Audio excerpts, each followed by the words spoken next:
오늘 사순절 둘째 주일에 주시는 말씀은 신약성경 고린도후서 4장 16절부터 18절까지 말씀입니다.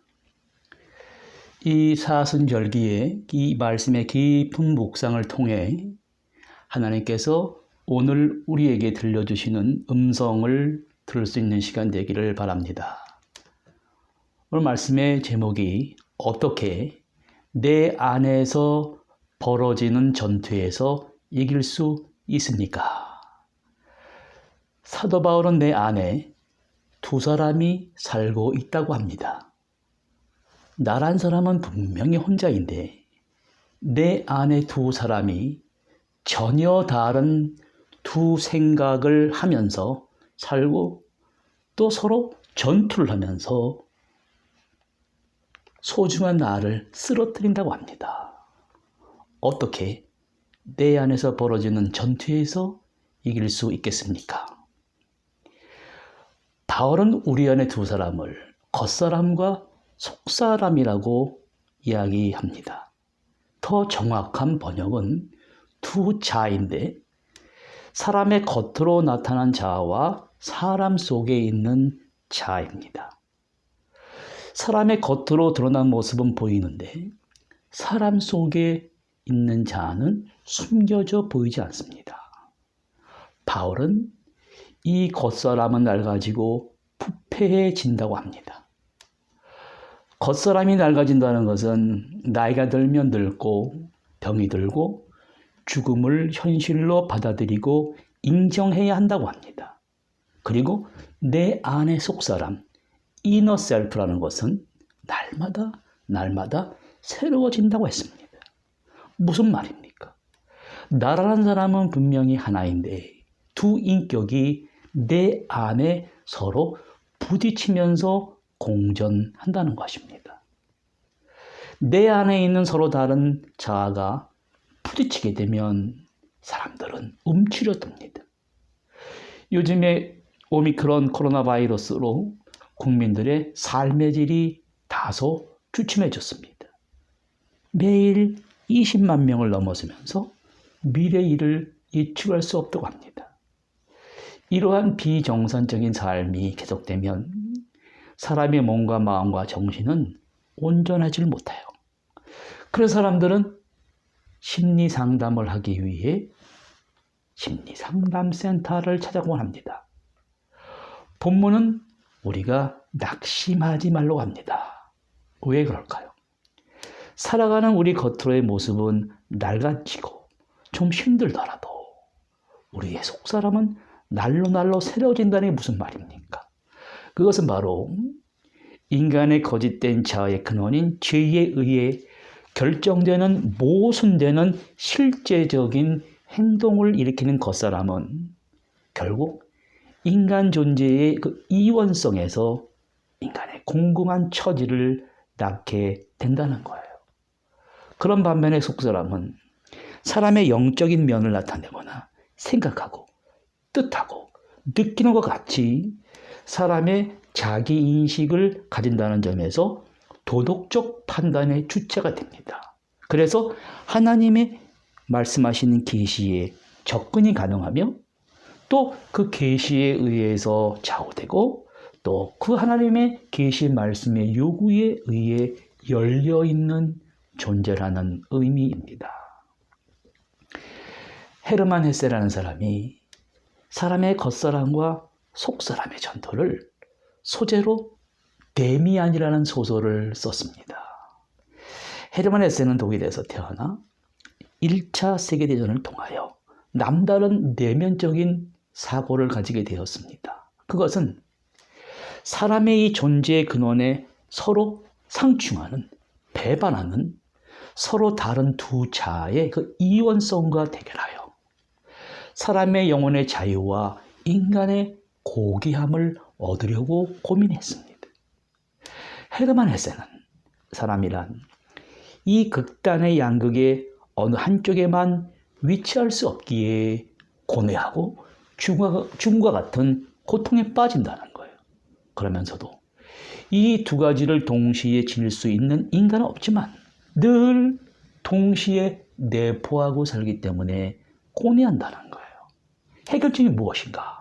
그것은 깨달음과 사랑의 융합을 통해 현대를 사는 우리에게 인간은 영혼 속에 깃들인 이 정신적인 측면과 육체적인 측면을 어떻게 조화시키고 어떻게 극복해야 할 것인가를 그의 소설 데미안에서 제시해 주었고 남다른 뛰어난 문학적 통찰력으로 노벨 문학상을 수상하게 되었습니다.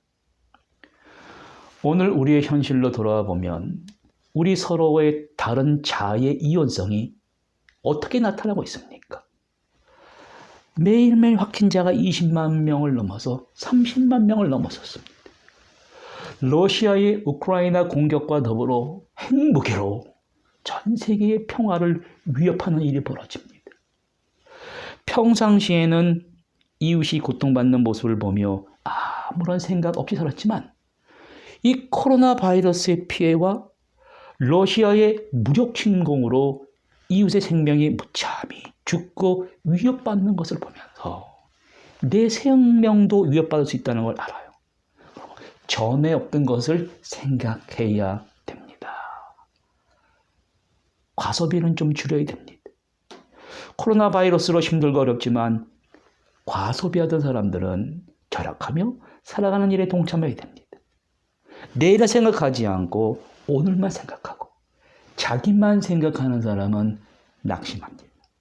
내가 경제적으로 좀 어렵더라도 참고 견디면 모든 사람들이 더불어 편안해집니다. 나 한 사람이 조금 더 희생해서 내 이웃이, 내 가족이 살아야 된다는 거예요. 나 하나만 살겠다는 것은 다 죽는 것입니다. 그래서 나만 생각하는 사람은 낙심하게 된다는 거예요. 그래서 아름다운 현상이 나타나는데 기부문화입니다.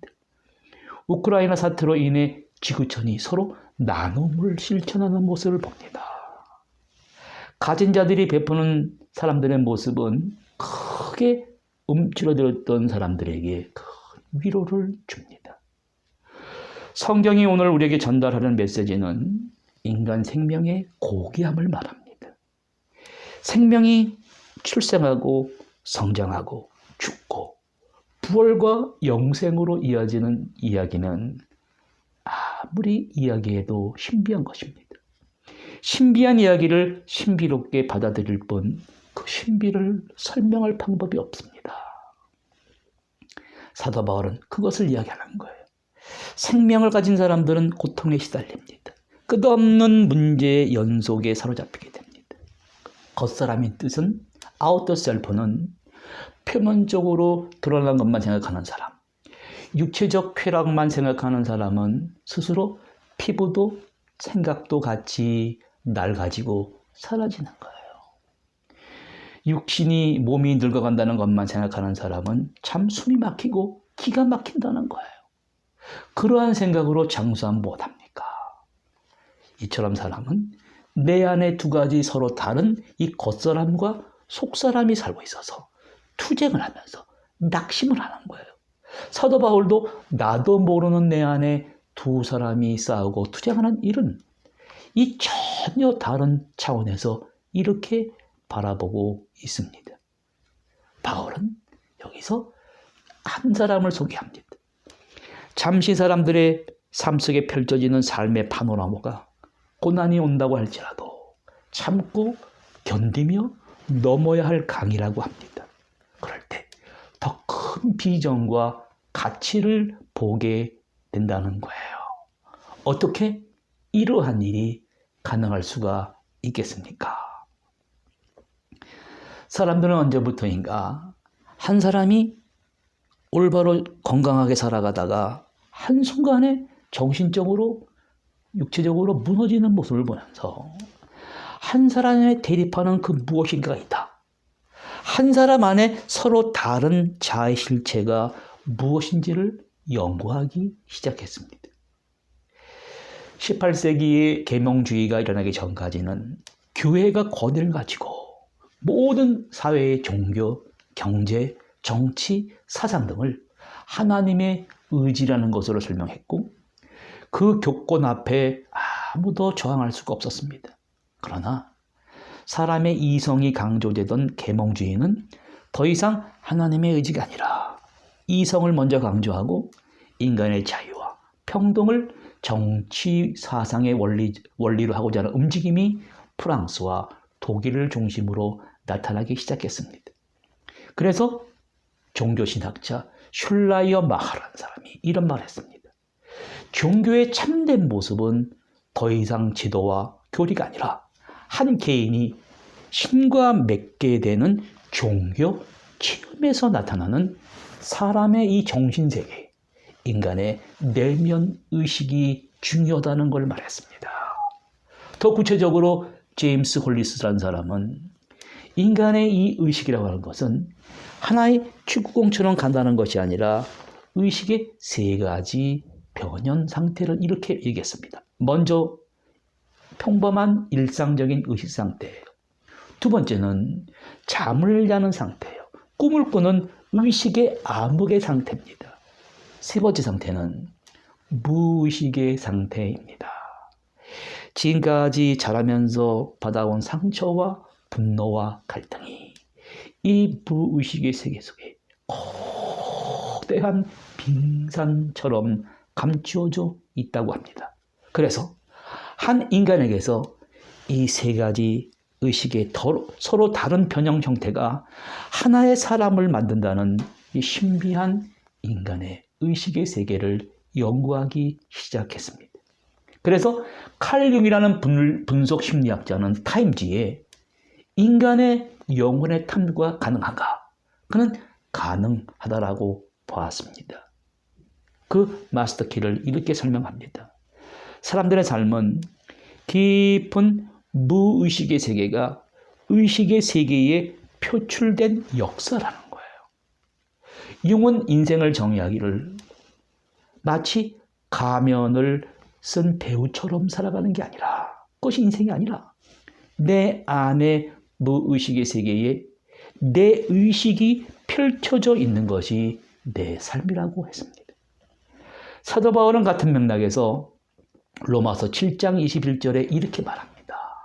내가 한 법을 깨달았다. 그것은 선을 행하는 나에게 악이 함께 있다. 내 속사람으로는 하나님의 법을 즐거워하되 내 지체 속에 한 다른 법이 내 마음의 법과 싸워서 내 지체 속에 있는 죄의 법으로 나를 사로잡는 것을 본다. 오라, 나는 공고한 사람이로다. 누가 나를 이 사망의 몸에서 건져내랴. 우리 주 예수 그리스도를 말미암아 하나님께 감사하노라. 그런즉 내 자신이 마음으로는 하나님의 법을, 육신으로는 죄의 법을 섬긴다라는 말을 했어요. 융이라는 사람 바로 여기서 내 안에 진정한 자기는 자신에게 나타나고 들리는 소리를 들을 줄 알아야 된다는 거예요. 자기가 자에게 보내주는 신호를 포착해 나가는 과정이 바로 진정한 삶이라고 합니다. 내 안에 서로 다른 두 자아가, 두 세계가 있다는 것을 인정하고 서로 투쟁하는 가운데 진정한 자신을 발견해야 한다고 합니다. 성경에 등장하는 사람들을 보십시오. 한 사람 속에 서로 다른 두 사람이, 서로 다른 두 자아가 항상 서로 투쟁합니다. 성경의 수많은 사람들의 서로 다른 두 자의 세계를 꿈이라는 것과 종교를 통해 그 소리를 우리에게 들려줍니다. 성경에 나오는 요셉의 꿈, 바로의 꿈, 술 맡은 관원장의 꿈, 야곱의 꿈, 잠을 자는데 꿈에 천사들이 사다리를 타고 오르락내리락 합니다. 사도 바울은 바로 그 문제를 터치합니다. 시간이 지나면 지날수록 낡아지는 우리의 겉사람, 이 아우터 셀프의 용어를 정확히 알아야 됩니다. 고린도전서 15장 44절에 육의 몸, 새로운 번역은 죽어서 묻힌 몸이에요. 죽어서 묻힌 몸은 아름답지 않지만 다시 살아난 몸은 영광스러운 모습입니다. 그래서 육적 자아, 이 땅에 속한 생각을 버리고 다시 살아난 몸이란 내적 자아예요. 올바른 자의식이에요. 그것을 가지고 살아야 된다는 것입니다. 생명이 살아있는 동안에 이 두 가지, 죽어서 묻힌 몸이 있는 그 몸과 다시 살아난 몸이 서로 공존하는데, 마치 이것은 땅에 뿌리운 한 알의 밀알이 완전한 성장한 이삭으로 자라는 것과 마찬가지로 땅에 묻힌 영의 생명의 싹이 성령에 의해서 생기를 받아 영광스러운 새 몸으로 부활하는 것입니다. 사도 요한도 바로 그 문제를 다룹니다. 왜 사람이 그러한 진리를 잊어버리고 살아가는가? 그것은 하나님과 반대 위치에 있는 세계 코스모스의 희생물이 되어 그 참된 자아를 상실했다고 봅니다. 그래서 택하라는 거예요. 거듭난 속사람이 될 것인가? 아니면 속사람의 대전은 덧없는 죽을 수밖에 없는 운명의 사람이 될 것인가? 양자 택을 하라는 것입니다. 여기서 바울은 자기 자신을 겉사람과 속사람을 구분하면서 고린도후서 4장 10절에 이렇게 말합니다. 우리가 항상 예수의 죽음을 몸에 짊어짐은, 즉 예수님은 십자가에서 우리를 대신하여 우리의 겉사람을, 아우터 셀프를 못 받게 하셨다는 거예요. 그것은 예수의 생명이, 즉 속사람이 우리 몸에 나타나려 하심이라. 즉 속사람인 내적 자아는 하나님에 의해 그리스도인 안에 존재하러 들어오신 그리스도예요. 새로운 피조물이에요. 매일매일 새로움을 경험하는 사람들입니다. 베드로전서 3장 3절 4절에 어떤 말이 있습니까? 너희의 단장은 머리를 꾸미고 금을 차고 아름다운 옷을 입는 외모를 하지 말고 오직 마음에 숨은 사람을 온유하고 안정한 심령에 썩지 않을 것으로 하라. 이는 하나님 앞에서 값진 것이니라. 새로운 번역에서는 이 마음에 숨은 사람을, 내면의 아름다움을 개발하십시오. 이렇게 번역을 했습니다. 여러분 잘 생각해 보십시오. 우리 마음속에 숨겨진 보배와 같은 이러한 내적 사람을 발견하지 못하면, 육체만을 생각하고 산다면 괴롭고 낙심하며 전투에 질 수밖에 없습니다. 사람의 겉모습만 생각하지 말고 그 생각을 떠나서 그 속사람, 이 내적 자, 마음에 숨은 사람, 신령한 몸을 지니기 위해 자의식을 올바로 정립하기 위해 바울은 어떻게 해야 하는가 묻고 있습니다. 그것은 18절에 온전한 자의식의 정립은 더 이상 보이는 세계에 의존하지 말아야 된다는 거예요. 그것은 내 속에 진정한 내가 낡아지고 눈에 보이는 형체만 생각하면 낙심합니다. 멀어지는 세상만 생각하면 안 됩니다. 다가오는 하나님 나라를 생각해야 됩니다. 성경의 다니엘과 성 어거스틴은 바로 이 세상의 나라는 무너지나 무너지지 않는 하나님의 나라를 소개하고 있습니다.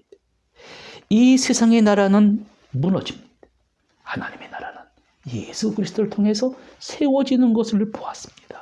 그래서 낙심하지 않았습니다. 여러분, 무너지는 것만 보면 사람은 낙심하게 됩니다. 무너지는 것을 보면서도 세워지는 이 역사가 있다는 것을 알아야 됩니다. 앞에 있는 세계가 다가오는 것을 알아야 돼요. 앞에 있는 다가오는 세계를 위해 버릴 것은 버리고 잃어버릴 것은 잃어야 얻는 것이 많이 있습니다. 많은 심리학자들은 사람의 나이가 절반이 지나면 마음에 없었던 지진이 일어난다는 거예요. 그것은 진정한 당신이 되라는 내면의 신호라는 것입니다. 많은 사람들이 우울증, 공황장애, 외도, 변화, 이러한 것을 겪습니다. 왜 인생이 지나면 삶 전체가 흔들리는 혼란을 겪게 될까요? 제임스 홀리스는 그 이유를 우리가 진정한 자신에서 멀어진 채 살아왔기 때문이라고 합니다. 따라서 그 위기를 극복하는 과정은 진정한 나를 찾아가는 과정이라는 것입니다. 여러분, 문제는 나의 모습을 찾아야 됩니다. 이 사순절의 진정한 나의 모습이 뭡니까? 가짜 자가 아니라 진실한 자. 영혼의 깊은 행복과 안식을 느끼고 얻을 수 있는 것은 별도로 있다고 합니다. 내 안의 겉사람과 속사람이 투쟁을 한다고 합니다. 공생의 기간 동안 예수님께서 인간의 내면 깊숙한 곳에 있는 죄, 그러니까 하마르티아, 분노하는 자, 상처받는 자를 늘 터치해 주십니다. 이 겉사람인 이 분노하는 자, 이 자아가 깊어지면 경계를 넘어가면 완전히 다른 정신적 존재가 됩니다. 군대 계신 들린 자, 바리새인, 제사장들, 바로 그런 사람들입니다. 마태복음 15장 18절 20절에 입에서 나오는 것들은 마음에서 나오나니 이것이야말로 사람을 더럽게 하느니라. 마음에서 나오는 것은 악한 생각과 살인과 간음과 음란과 도둑질과 거짓 증거와 비방이니 이것들이 사람을 더럽게 하는 것이요. 씻지 않은 손으로 먹는 것은 사람을 더럽게 하지 못한다. 그러면 우리는 이러한 질문을 하게 됩니다. 이러한 악한 요소들이 언제부터 우리 안에 있었을까요? 아버지가 목회자였고 그 밑에서 자란 그 융이라는 심리학자는 이렇게 말했습니다. 사람이 자라오면서 받은 상처와 분노와 갈등과 장애물들을 쌓아놓고 살아온 자신의 과거를 들여다보기 시작했습니다. 융이라는 심리학자는 인간의 심리 속의 무의식과 눈에 나타난 물리적 현상이 일체가 되어 우리 삶의 현상에 펼쳐진다는 거예요. 그래서 역으로 지금 우리가 살고 있는 모습, 불안과 강박과 분노와 욕망 같은 현상을 이해하고 그 원인을 알기 위해서는 우리 스스로의 무의식을 들여다보는 시간을 가져야 된다는 거예요. 그렇지 않으면 내 안에 이 무의식이 위장되어 나타나 나를 눌러버립니다. 나의 개인적인 무의식과 더불어 조상 대대로 물려받은 집단적인 무의식이 우리를 억압하고 있다고 합니다. 이 집단적인 무의식이란 조상 대대로 물려받은 하나의 원죄의 한 부분인 무의식의 본능입니다. 사람들은 이러한 개인적인 무의식과 집단의 무의식의 세계 속에 서로 다른 자아가 충돌하며 성장하는 그 충돌하는 두 자아가 어떻게 하면 온전한 자아로 정립할 수가 있겠습니까? 우리의 몸과 마음과 환경도 당하는 현실은 점점 멀어지고 낡아집니다. 코로나 바이러스가 기승을 부리고 하루에 30만 명씩 확진자가 나타나요. 이것만 생각하면 우린 살 수 없습니다. 숨도 쉴 수 없습니다. 바울은 이렇게 말합니다. 확실한 영원한 곳을 바라보면서 오늘을 기쁨으로 낙심하지 말고 살아가야 된다는 거예요. 겉사람을 낡아지게 하는 것은 속사람을 새로워지게 하기 위한 것입니다. 보세요. 우리의 속사람은 날로 날마다 새로워진다는 거예요. 질적으로 새로워진다는 거예요. 옛것이 바뀌면서 동시에 질적으로 오히려 옛것이 새것이 된다는 것입니다. 이것은 바울은 서로 다른 자아의 충돌은 보다 나은 새것을 만드시는 하나님의 섭리라고 합니다. 이 하나님의 섭리를 이해하기 위해서 그리스도인들이 반드시 주목해야 될 것이 있습니다. 그것은 우리가 주목하는 것은 보이는 것이 아니요 보이지 않는 것이니 보이는 것은 잠깐이요 보이지 않는 것은 영원함이라. 마르틴 루터는 사람에게는 중요한 두 날이 있다고 합니다. 인간의 가장 중요한 것은 오늘과 바로 다가올 그날인데 오늘은 다가올 그날을 준비하는 날이에요. 다가오는 그날은 오늘의 의미를 부여하는 날이다. 보이는 날을 준비하는 것이 아니라 보이지 않는 날을 준비하는 거예요. 이처럼 inner self, 내면의 세계가 잘 정립된 사람은 현재를 넉넉하게 이깁니다. 그러나 보이지 않는 영원한 세계를 잃어버린 자는 현실의 세계도 눈에 보이는 것만 찾다가 그날을 잊어버립니다. 오늘 우리의 눈에 보이는 세계 속에 눈에 보이지 않는 감추어진 영원한 생명을 지향하는 자로 충만한 삶을 살아가면 오늘 하루하루의 순간적인 우리의 삶도 영혼을 지향하는 삶을 살아가게 됩니다. 올해 사순절은 전례 없는 소중한 기간을 우리가 통과하고 있습니다. 코로나 바이러스 사태로 모든 국민들이, 전 세계 사람들이 공포에 떨고 있습니다. 성경은 우리에게 질문을 던집니다. 당신은 언제까지 찰나적인, 순간적인, 일시적인 것에 관심을 가질 것입니까? 아니면 이 일시적인 것이 아직 당신에게는 영원히 계속될 것처럼 보입니까?